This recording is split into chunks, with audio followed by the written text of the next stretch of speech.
mga lodi dahil gusto kami magwalis sa labas ng kasama ang aking apupay. Pinapahanap ko siya sa walis tingting at tinuro ko sa kanya kung anong klaseng walis.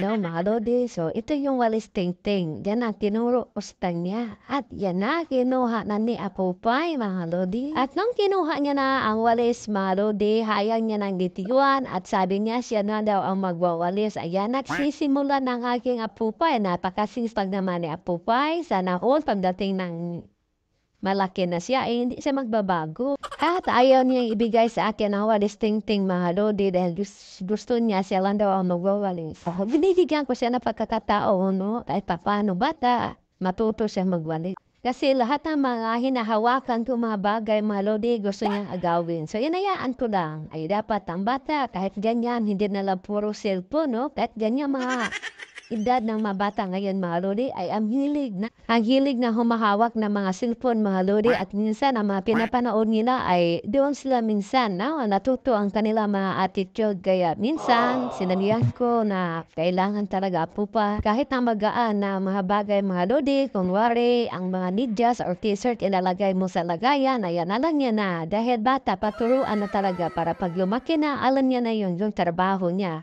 Kahit mga basic lang, mga lodi, no? So, nabigla yan si apupay kasi biglang lumabas ang isang manok, no?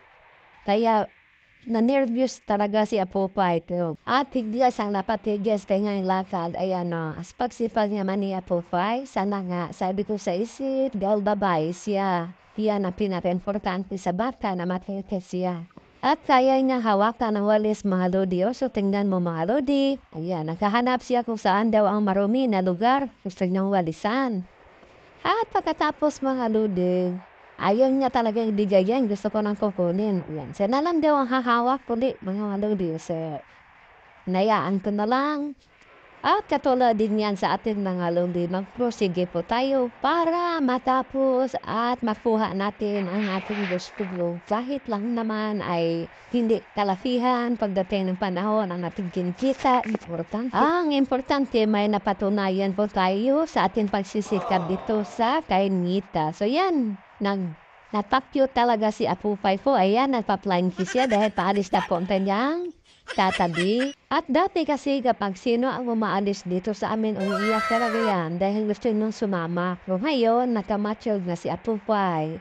Kailangan sinabihan namin talaga siya na huwag kang iiyak dahil nga ikaw ay malaki na. At matalinong bata ito, mga lodi, kapag gumagawa po kami ng content talaga, madali siyang matuto. Alam niya kung saan siya pumisto. Ayan na po, no? Kaming dalawa na yan dyan sa tindahan. Ayan, maraming salamat po sa inyong lahat. Mga soki, mga pamilya, mga followers, kaibigan. Maraming salamat sa inyong lahat na panunood na walang sawa at sa inyong mga comment.